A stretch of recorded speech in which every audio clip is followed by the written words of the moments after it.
lâu tu ni Kuki news về dấu Seina bon cha vin lem na hi vin tu ni i topic deu a hi le Thudoh Donbutna le sei khom na ti a hi in ngai dan sei khom na i hin sei deu a hi in Thudoh Donbutna le ngai dan sei khom na ngai dan a hi in na ngai dan i ti tiang le i hesu ke jing ovin mi tampin ei ho WhatsApp group a hi in Kuki channel family hon jong question tampi na hin bolvin hilche na ka ngai chai a hi lawai le hi chewa hi na ngai dan i pi ham kei ho ngai dan awang hi chi a hi tai ti a hi kumbul nga ko na question hin bol hi i tamma ma jing tawin a hin la mi khen khat hin i pi bola ka question pen chu nin don put lo ham i pi bola hi chu don put na nin pi lo ham ti ho jong hi a sei tampi umovin a hi THEI le tu ni khoi ki nga a hin ti chu question khat na hi ta chu ki don but zo si wang chu hung Thudoh na nei zo si chu hung ki don but zo lo ding a hi in a hin la inam sunga dinga thil pha chom ta hin dong do ho question hoi ta hin bola Thudoh nal ta hin bol ho wang hi don but ding kan omen chule hi chi I confuse na ho hi inam pin confuse anei na a hi lo le nang si hi lovin mi dang in jong question nei in ti hi che to bang Thudoh za chom nei win ti ho hi hung ki la kho ma tu ni a hi question li le nga ho ta bang hi sei khom dinga hung ki koi do a hi in tu ni Kuki news tu July a ki chai ni jong a hi tai na July a dinga jong ni kho a chai ni pen jong a hi ta in 31st July 2025 a hi ta in tu ni a hi Donbutna in bol de wa hi in question I ta bang ki dong ham Thudoh I ta bang ki do hung ki dong a hi chiwa hi keilungel I ta bang ham a hi lo le NAMPI din mun hi I ta bang ham ti hi sei khom na le het thim na divin ga seu hi tin ngama sapena Thudoh ho ga velo hen akhat na a cho hi le SA kimutapun te na SA idel penu separate administration ti na he ong SA kimutapun te nangin nata sanna lai em ti ho a jong hi question na tamatam cho hi chi ka ha don pen khat a hi ja cho ama sapena ka hin koi a hi in zo ting le question wa hi aban bana hin veo hi tin question I hin ve chai ting le hi chi chu adon but na hin nei ki no hi tin a hil che na ti ding ham a hi lo le ke ngai da na SA chu kimuta pon te ka ti ham a hi lo vai le ke ngai dan chu I to bang ham ti hi ga veo hi tin ani na a hi le mi pi movement I ha hlang sat le win hi chi chung changa hi nang ngai dan I pi ham na mi pi movement chu I to bang ham ti hi a hi in mi pi movement ki ti pa hi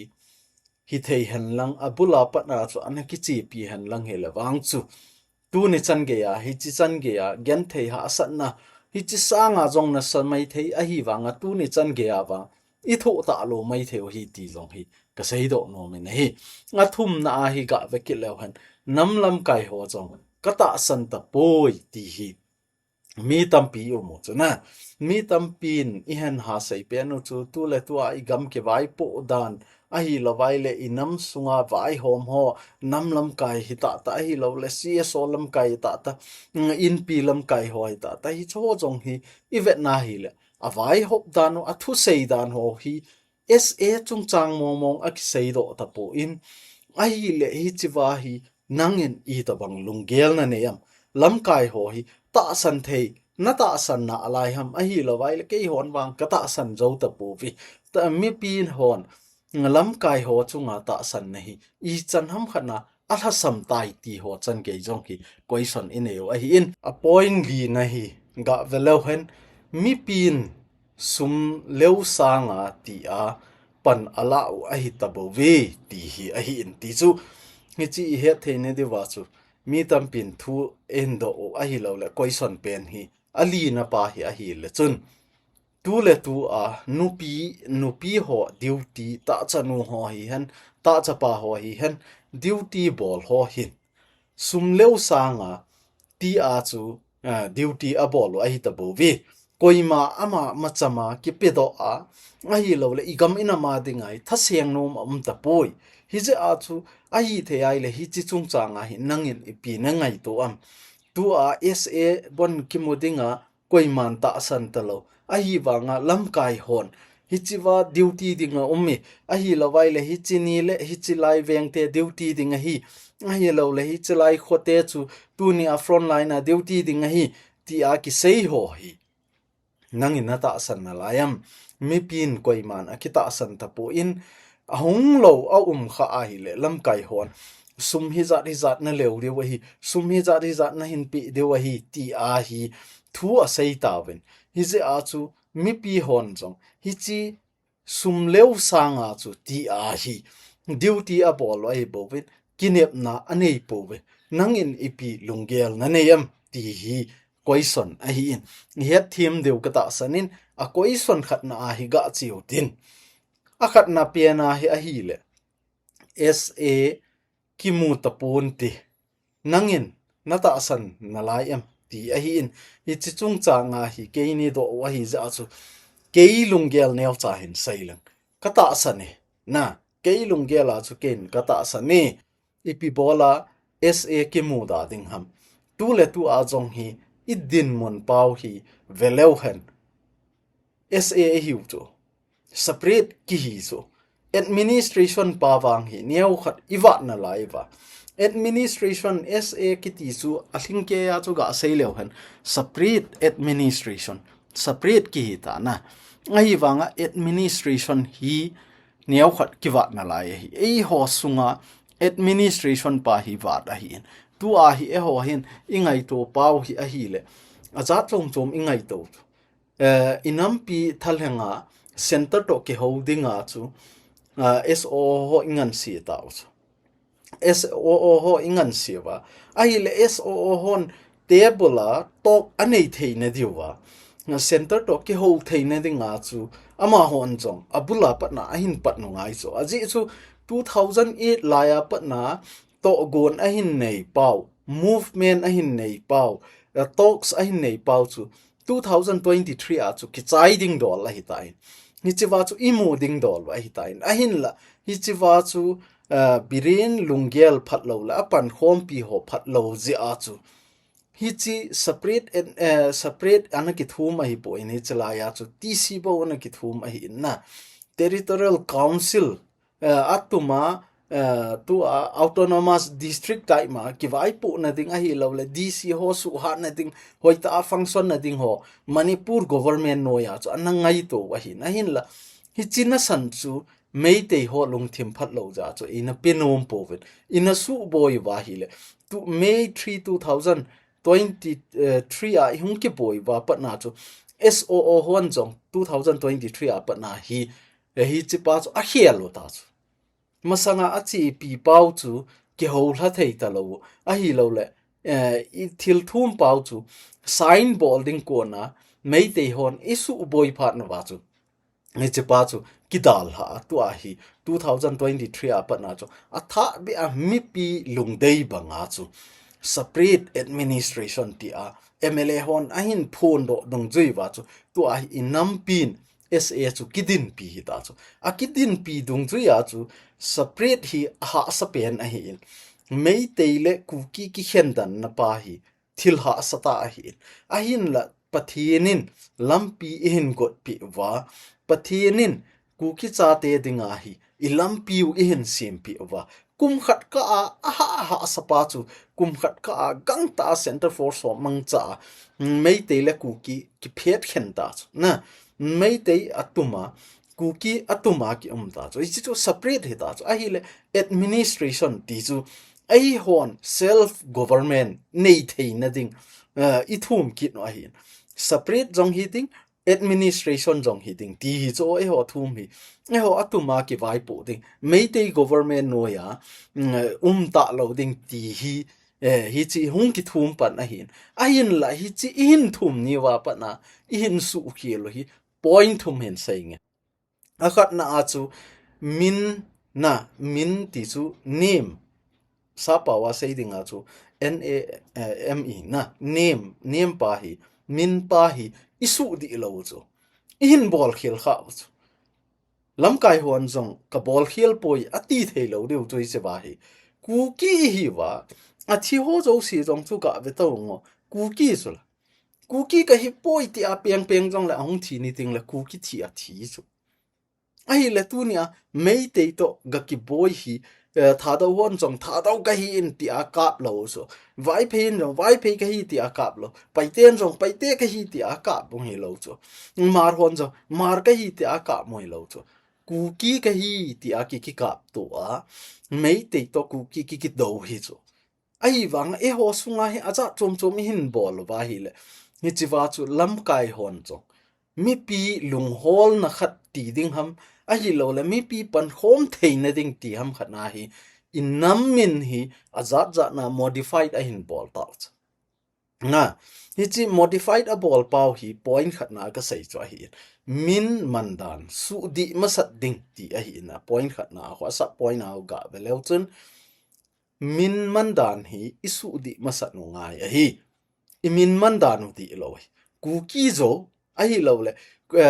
Kuki mar mi zo mi ti hi cho hi i bo lo diu cho mar jong Kuki hi tha do jong Kuki vai phe jong Kuki pai te jong Kuki a hi le nan naga nan mei te ki ti ho zo si chu Kuki hi wa hi le i pi bola tu ni a modified i bol wa Kuki zo i ti wa Kuki zo hi a hong pen do na hi 2023 bo zo masanga Kuki zo wan khalo pi chu hi chi pa iman di ungai chu hi chi isu di ungai chu chule inam sunga lam kai koiham Kuki in pi ho a hi ai le Kuki in pi chon Kuki in pi Kuki len ati ding ham ai lo le Kuki in pi zalen gam ati ding ham ai lo le Kuki in pi ei mi ati ding ham i pi ham kha cho asa ngai ama hon pan a hin la tingu le na organization tang hon jong a khial ngai so a hin khial so ke ba amin chu tu le tu a hi government a legal ta na tong nge na ti ai le chun Manipur na jaw sa ngai cho a hi wa nga tu ni a hi e ho hin legal ki dei ta lo chu legal ki dei ta lo ti le hen ki phin na i bol hi ta cho mei te government no ya ka poi i ti wa hi le hi chi ho si chu isu mang ngai hi lo mei te government su mang ding asa point ni na cho beleu chun Meitei government isu umangova hichi Meitei government ikipun khom lai wa Manipur ithi pau chu idal ha ngai hichi a point ni na hi asa point thum na pa chu a hi le ke pan na zo si na ke pan na a organization ki sim zo si sim phat ngai hichi sim phat lo lai se wa hi Kuki ka hi ti a peng jong lew han na Kuki hi so ke vi ti jong lew han ikipun khom thei lo na hi ipg ham iti ai le ke pan na organization hon a bol khil ji wa tu ni a koi ma san ke ipom thei lo chu Kuki ipom thei lo chu ai wa nga chu Kuki a ko na jong ki jam thei di lo chu ipon cha wa Kuki hi chu ai wa nga chu tu ni ai Kuki ki tum la loi wa Kuki dei lo loi je wa hi isungu wa administration hi chi la thei lo kei gel dan hi han lang hele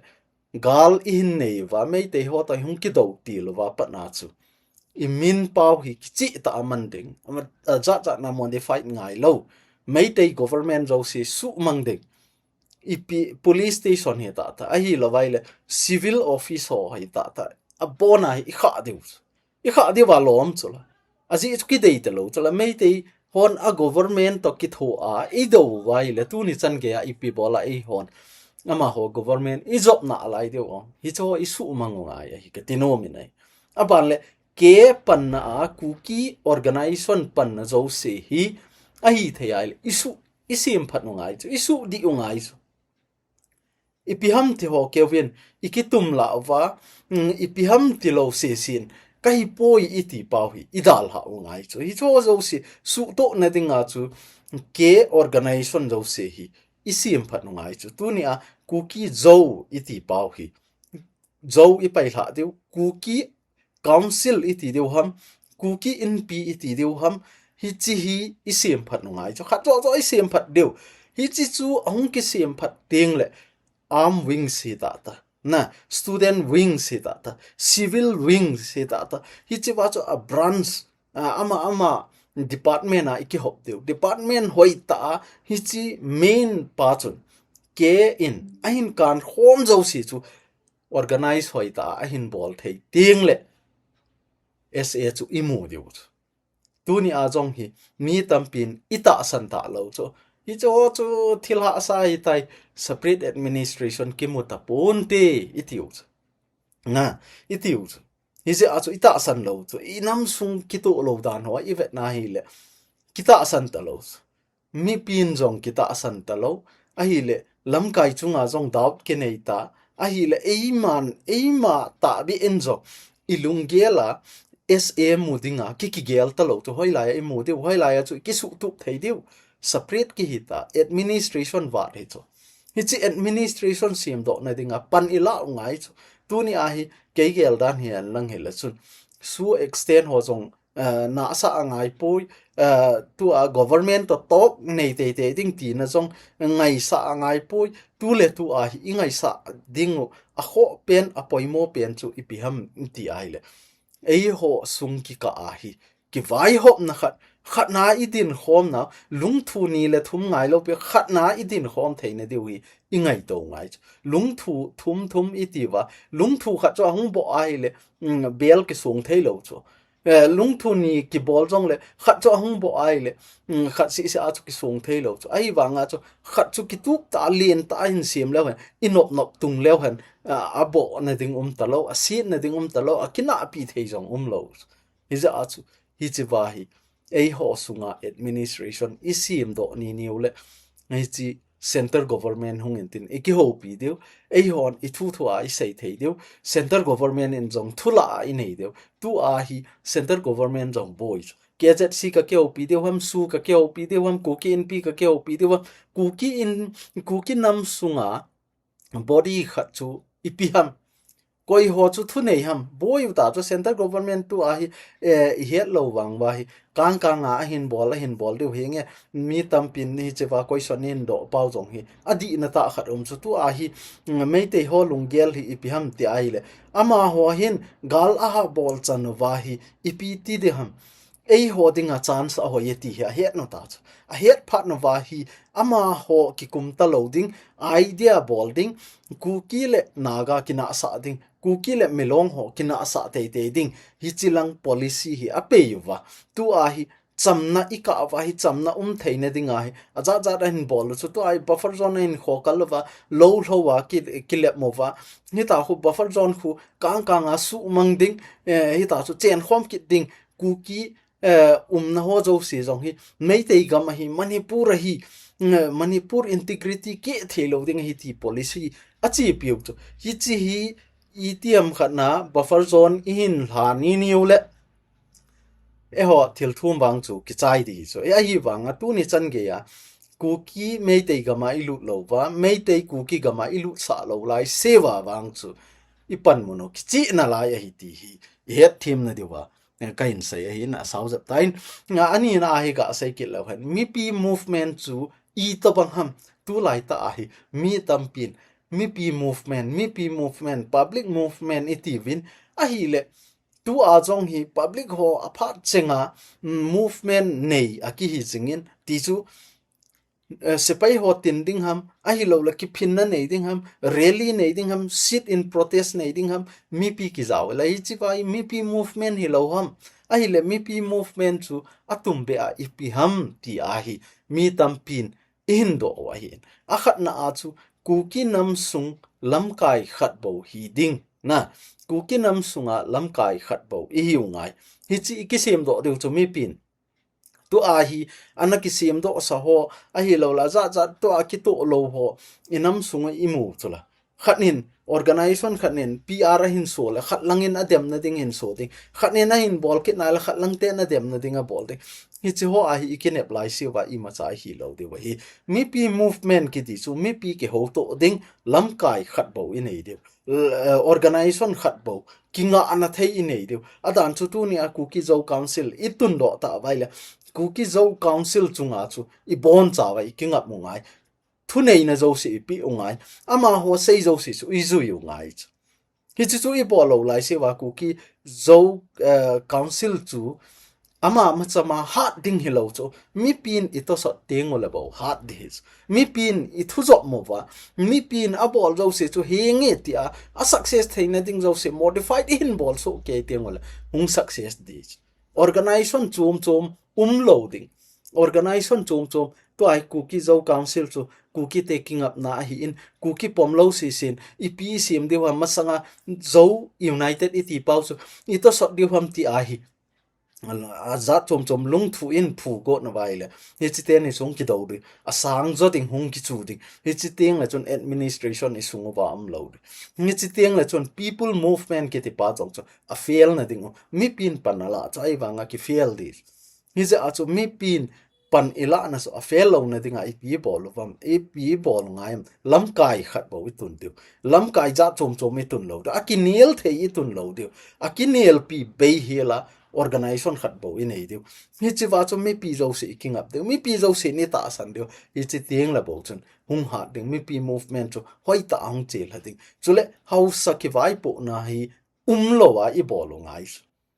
how sa ki vai po na hi mi tampin effect a poi how sa ki vai po ze a Kuki chate a boina a poi ti loi jong tampi how sa ho thu Seina ho jong nal ta cho how sa che atuni a Kuki chaten gam na ne yo hi ti hi cho how sa na he lang hele tu ni ai gam sang ba lien jo jong inei mai theu chula hi chi how sa je a chu Kuki identity ma hi how sa he lang hele Kuki identity beiding a hi tai ti ichi concept inei pau hi di lo tu ni azong hi ga vetaunga I gam sungo wa hi how sa hon gamane chu a mi pin gam ki nei lo chula in mun na ga so ding a hi zong le ke yong Kuki khat ka hi in ke zong Kuki khat ka hi in Kuki gama chu ken zong gam be neu khat nei in mun neu khat be nei in mun ga so go zong le chu na so na te chu ipi ko ho bung ham ipi denomination ham ipi ho bunga ki lo yu ham na ki lo lo wa le na so thei di lo ris na diam hi chu chu hausa aphat lo na su a hi le tu a hi mi pin alungel chu ipi ham ka gam a hin hi chalai hi ka pin na gam a hi in hu zong len phat khat le ke ya dinga kalem lo ding I ma cham poi hi za chu mi pin I tha ki zengam lo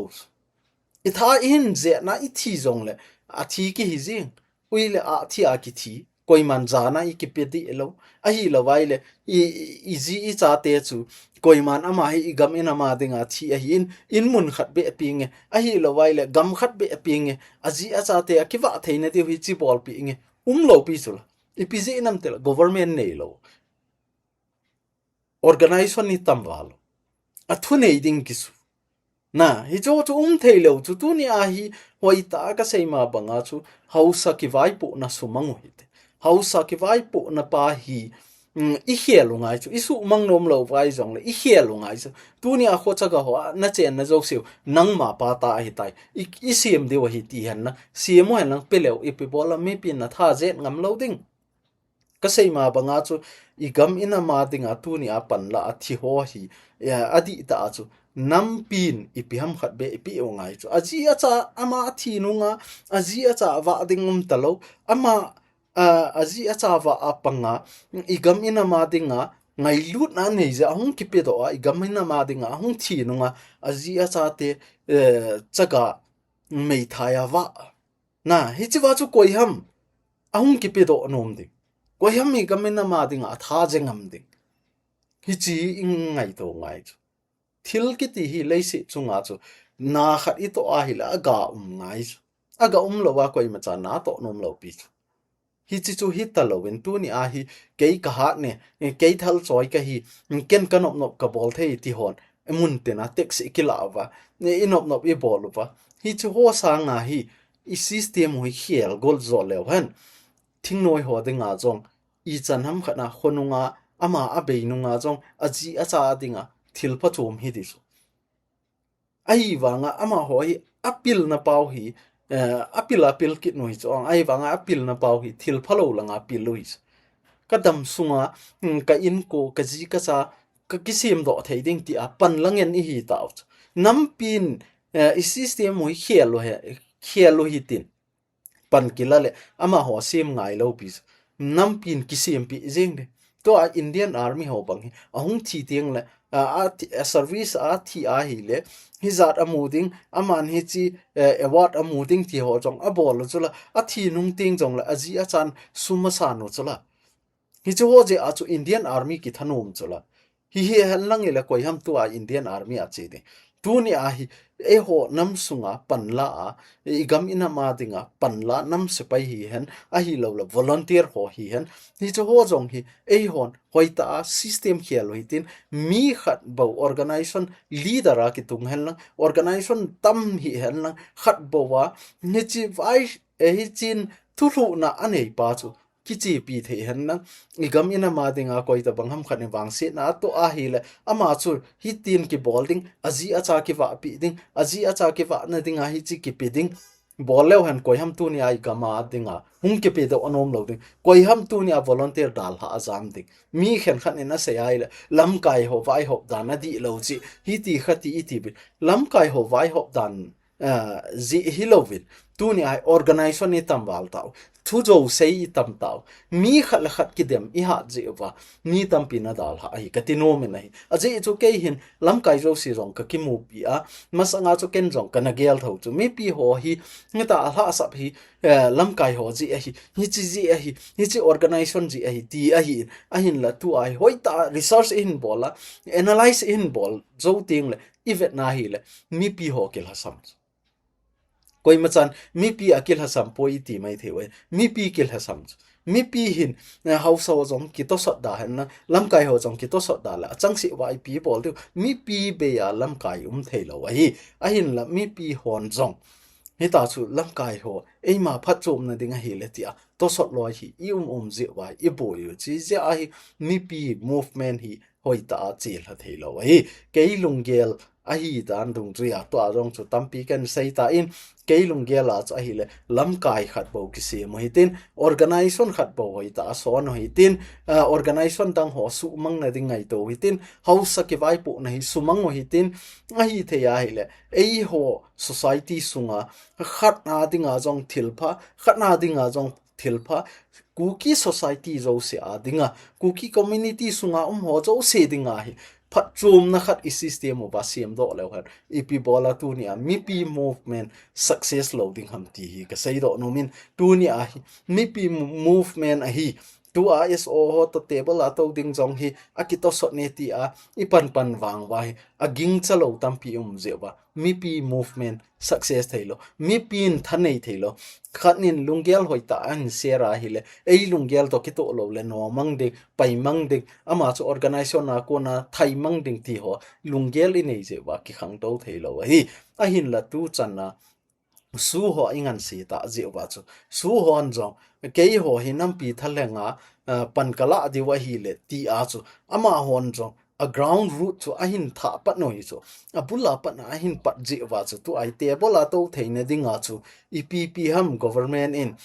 criteria a koi ho hi chi ho si chu su bul hit ding hi chi ting la chun igama SM mu theina dinga political talk pat ding ti hi hi chi chu asu bul hit ki lo wai le center in a ke ho pi nom ki lo cho hi ja cho su ho dinga jong hi gen theina a hi lo la ha sa na tampi umai ti chu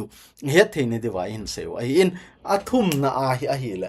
nam lam kai ho jong kata san ta poi inam sungwa abai hop dano ana to dan ho ivet na hi le lung hlei na dinga poi mi pi lunggel I ma cha het pi po ve ti a hi nam lam kai ho jong kita san ta lo hi ti hi mi tampin question a hi lo le nin an san na ho ti ding hi in hi chi ho hi nain ha sei pe no hi in a hi le hi chi chungai ken question thum ka do no mai mi pi ho hi nga mi pi ho hin mi pi a ki phatna ki pha hi mi pi hon pana ki la ai lam kai ho mi mo ji a hi ti hi na sata I sei phong a hi in a hi le ken tu nia hi mi pi ho kain do nom chu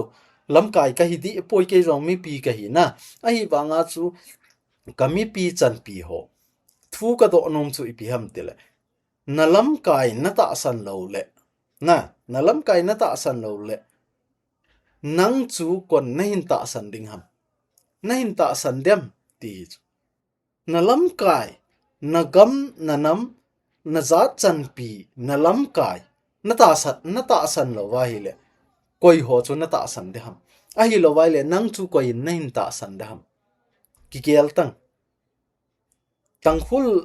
lam kai ho na ta san de ham mei te lam kai ho na ta san de ham tu ni a Kuki lam kai na ta san lo wa na gam na ma dinga panala a tha je na sum cheng khat rong seng lo wa igam ina ma dinga panala na wa na ta san thei lo wa na ta san nom lo wa hi le nang chu koi nan ta san dam lam kai na san na ta san lo wa hi le hoi la ya chu kinep na ban na nei ding ham ni chi ka koi son khat na ai ani na a chu a hi le inam chan pi ilam kai ta san lo le ipi dang kinep na nei na la yam na ipi dang na nei yam lampi ipi dang na nei yam ne the na ba inam chan pi lam kai ita san lo le ipi lampi dang na nei em ti his ipi option dang na nei yam inam sunga igam inama tinga panla lam kaya hung panga igam inam kong tol dinga lam kaya ilhen do teu tuni ami pi hon ita san thelo wa hi le ipi option dang na ne yam ipi lampi na ne yam lampi dang ipi na ne yam hin sei do ta hi chi chu zui the ai le i zui liu hi chi mi pi ho ka koi son nei komena jong nan bol thei wa hi in tuni a inam chan pi na ilam kai Kuki a dinga lam kai hi a kilhen do khat no tuni a ita san thei lo wa hi le option dang i pi nei wam in sei vo a chaina a cho ei ho sunga lam kai ki ti chu thil nom hi lo hil a hi he chi ka ha sei loi khat jong a hi o sunga hi lam kai khat hin lang tuni a koi son zat hin bol hon jong hoi ta ki gel lovin la lam kai a hung pang le chun na dem ding na noya thu sei ding dim se na hung dis tu ni a hi milham mai hi wa mi pi mai hi wa koi ma ne dem lo chu a dem hung dim se riang bo chu ke hon tu chunga KJU ka phu chu Kuki journalist union ka phu wa chu Kuki sunga hi thilpha ki bol thei hen lang inam lam kai ho zo si ki su tup hen lang ki ke ho pi hen la lunggel i to bangham ki he do hen lang khat na khom ding Kuki army ti wai jong la khat hi ding Kuki organization ti jong la khat bo hi ding hi chi wa chu a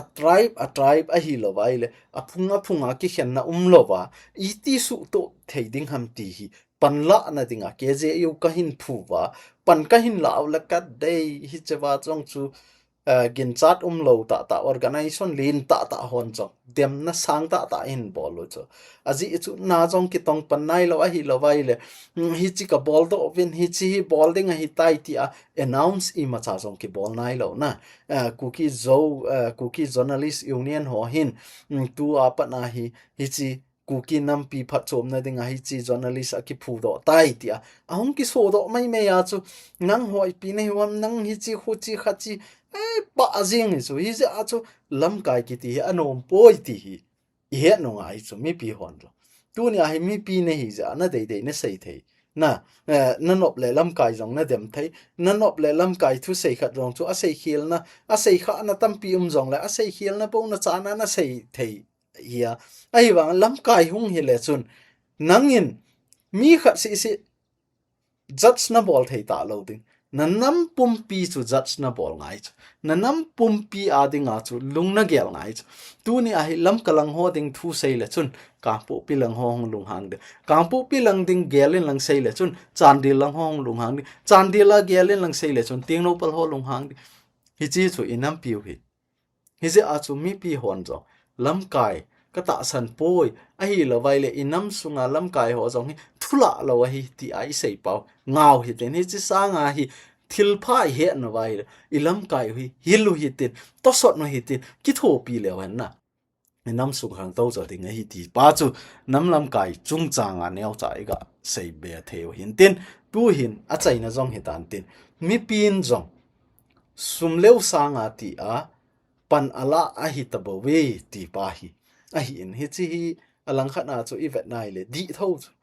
mi khan khat inam lam kai chunga kilung kim lo a hi lo le I volunteer na a ngi lam kai pau khanin avai hop dan ki dei lo thil phading I se ya hi le hi chu ilam kai pan hi chi sanga chu hi chi phazon te ti a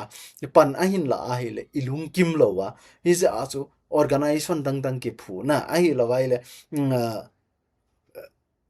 iti se da kiloi khom na civil society dang khat pu a ei ma lungyal po do theine ding te te khanin ilam kai khanin ei sanga pil zo khanin hi chi bolo hi te hi chi chu hi chi sanga chu hi ten bolo hi te ti chu I vet da je a organization dang khat pu do ding a hi lawai le ei lungyal chi la theine ding a chu I pi ham khat bol ding I go te te pau hi chi inga unga ye hi je a chu tu ni a hi ti wai keilung gel nin do wa hi za chu ka se hi ong keilung gel a chu Kuki te hi angai na hi ve ka ti no me na hi a point khat na chu Kuki te hi angai na hi mi khat nin hi chi bowling he te la vung vung iti wa ai wa nga hi chi ahung ki patna chu ipi ham ai lo le hi chi chu ga ki bol hen lang le a chai na chu ipi a hi dem ti pa hi hol ma salo wa na khat nin thu en se la vung vang ki ti yeng chu a bul a ki hat na ki hat ji ikina pi khat rong choi ko ma hong le kho poi ki chi khom yang so na ai wanga inung ima ding ki velo ahung ki patna I to bang ham ni chi vai pan ka gala a hi le ke hi adi lang ka hi ding am amo lang ka hi ding am ti zo ki khol to lo pan ki la pai yang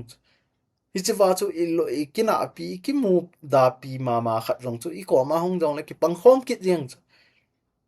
ne the wa ka sei dan tu ni a jong hi velo chon gal ahung ki pat ti la chu iti in pan khom over iti pan in la avam ne het so ke wai hi chi la ya chu mar jong a ging pon pai te jong a ging pon tha do jong a ging pon vai phei jong ging pon zo jong a ging pon sim te jong a ging pon na KOIMA sa ging do lo hi chi lai gang te ho jong ging do lo ai wa nga tu a hi ipp ging do ta ma ging do lo ting zo se hung ging do ta hi chi chu hiu e ho en patient in e lo na ti chu tho hat na in e lo chu lấy sĩ nãy hin lại sĩ à mi success rồi về lâu chút à thua hát cha à hát pa à zong pa vậy à zong pa vậy cha à hát pa hậu sai lâu chút à thua hát pa bầu hi hậu sai à thua hát pan bầu lol hin na amu hi ti pa hi nó ngay ithil tu u hi aneu hi lo hi tu chunga na appoint ni na chu ka ve lo chen ithil tu mu hi aneu hi lo a hin phat wang lu ting a hi ti I het ro angai na it's I het no ngai chu tu chunga ithil tu pau hi I lo hin nge vai le tu a hi na to na dinga gam chom mai lai yo a hi lo le bma isim cha ya jong na to na ding ki nei zo ta lo ki gen thei ma ta chu ai wanga tu chung ithil tu pau hi I hin mu nge vai le ku ki cha te ki hin lo mai theu cho na tong dinga I population hi vet na hi le ku ki separate administration hung ki mo hen lang na to na hung ki hom hen lang hele ku ki cha te I hin lo diu mi dang jong I ki go yu ngai di hi chi to bang lo hin na hi chu tu a I tu mo hi gam dang a hai ngai ta lo e ho nam sunga khat an kham anamu zo lo le khathim lo ta in jong ato na mun ding hung ding le khathim ta jong ato na mun hung ding tu a na to na hola mi no ya ki gol le ho jong hi na to nan hoi ta hin mu diu hi chi hi ima sanglang I future pau hi veleu chu hi chi chu cho hi chi he ho chun tu ni a hi po na ki nei e ho generation na hi jong le generation tha chan ge ya jong hi mang ta lo ding separate ku ki cha ten gam tum ki mu ding hi chi pa tup na ne ya hi chi pa mu chen ta ho chun tu chung gal hi lai nat na ki nei pan kila nom à hello ho ni cho chu ki ngai sa nom lo a hi lo vai le chom khat ga ki pang dol dola ilung gel bang ahung hi lo ting le ki nga pai jing chu a hi wanga nama sang lang pi a na to ding pa na mu ding pa chu gel le chun tu ni a hi a tha se thei ne hi poi sum si ve hi in ti hi ka sei do no ma hi chule achai na pe na chu lampi dang kanei poi ti zong hi geldo jiuti ti a hi tuni a hi kuki cha ten hi chi hi I bol lova hi chi wa hi pan ila lova hi le lampi dang mong kanei poi ti pa hi geldo le hon athasi the hi lo piu cho sumleu ding kisat na ho chu hi chi sanga na sajo chu na kicha na hung di so option dang kanei poi kuki ka hi in tuni a hi kuki ka pom lova kuki nampi adinga pan kala lova hi le ke adinga hi leise ka hin lo I macha poi option dang kanei ta poi hi chi wa pan kala ding bo hi option kanei sun cha hi tia pan le lew han tuni a koima athasi ki lo ding hi igam inama dinga hi phat chenga ready sa ki jing thei ding hi ti pai a chaina iga sai te in tin I he thim so ke deu ta sanin hi chi chan chu ana sei phot no hi tin Thudoh dang a hung kit na hi chi hi sei phonga pha a hi lo le hi chi ki sei han lang le NAMPI adinga pha chom hi ti question na hin bol do thei kit wa hi le hi chi dung zu ya chu video dang ho chang hin sem kit no hi tin a hin la tu ni a Thudoh le Donbutna sei khom na ho chu hi chi chan hin ananga phat taw te ne he tiam so ke deu ka ta sanin KOIMA target na jong ki bol ai pu in KOIMA ngai dan nen do je wa chu KOIMA ngai dan le kuki nam sunga hi chito banga hi pan ela ole I pan la na ho hi aga hung ting aga imu ting ole hi chito banga hi kuki cha ten sei thailo hi la lo thin na atong imu deu ti ding ha a hi lawai le e ho dinga phat thei na nge na hi ti pa hi e thei na de wa tu nia Thudoh Donbutna le ngai dan sei khom na ti topic mangcha in holim theinaw hi chan chuin tin I sei khil I sei wal ho pathinin engai damin tin I sei kha chacheng siu pathinin kuki nampi adingin phat thei in bo jing taw hen tuni kuki news ve zo si na chung chi win ka ki pai na bon cha win pathinin phat thei na bo jing taw hen